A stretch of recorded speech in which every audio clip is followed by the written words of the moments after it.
Το μονόδρομο του φόβου και της ανασφάλειας. Το μονόδρομο του φόβου και της ανασφάλειας. Και εμπνευόμαστε.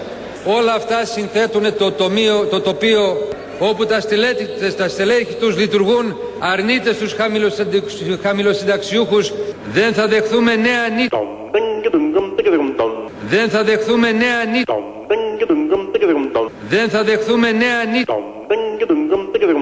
Νέα τύχη. Η ιστορία μας είναι ιδιαίτερη, αλλά θα μπορούσε να συγκριθεί με την ιστορία. Σας καλωσορίζω στην Αθήνα. Να επεξεργαστούμε νέα προγράμματα. Μετά από λίγες μέρες επαλαμβανότανε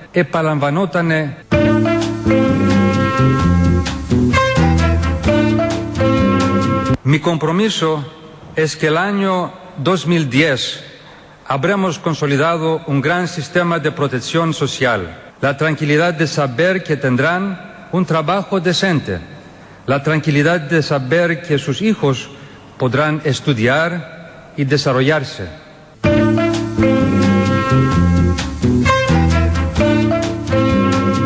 Εδώ από την Αθήνα τα συγχαρητήρια και τις ευχές μας για καλή επιτυχία στη νέα πρόεδρο της Χιλής, Μισελ Μπατσελέτ.